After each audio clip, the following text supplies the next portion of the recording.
Hei tutkija, teetkö luotettavaa tutkimusta ja viestit siitä avoimesti? Täyttääkö tutkimuksesi muutkin hyvän tieteellisen käytännön periaatteet?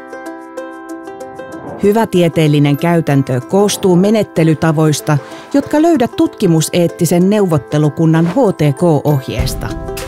Ohje auttaa tutkijoita toimimaan eettisesti ja vastuullisesti koko tutkimuksen elinkaaren ajan.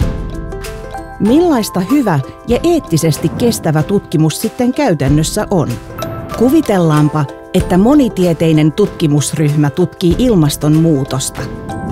He suunnittelevat huolellisesti tutkimuksensa ja varmistavat, tarvitsevatko he tutkimukselleen eettisen ennakkoarvioinnin.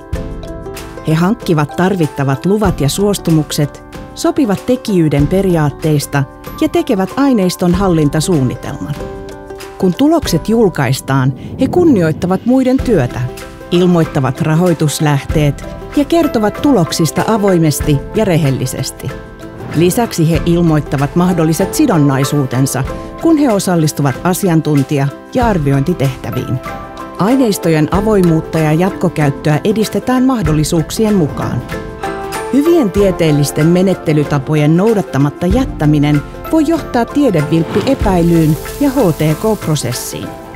Mutta kun yliopistot, ammattikorkeakoulut ja tutkimuslaitokset noudattavat hyviä tieteellisiä menettelytapoja, koko organisaatio elää ja hengittää niiden mukana. Kaikki kantavat vastuuta ja huolehtivat tutkimusetiikasta. Työnantaja tarjoaa koulutusta ja ohjausta sekä nimeää organisaation tutkimusetiikan tukihenkilön.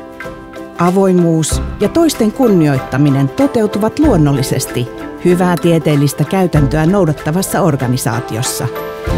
Ole siis tutkimusta tehdessäsi luotettava ja rehellinen sekä osoita arvostusta ja näytä vastuunkantoa.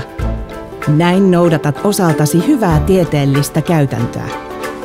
Lisätietoja hyvästä tieteellisestä käytännöstä saat tutkimuseettisen neuvottelukunnan kansallisesta ohjeesta.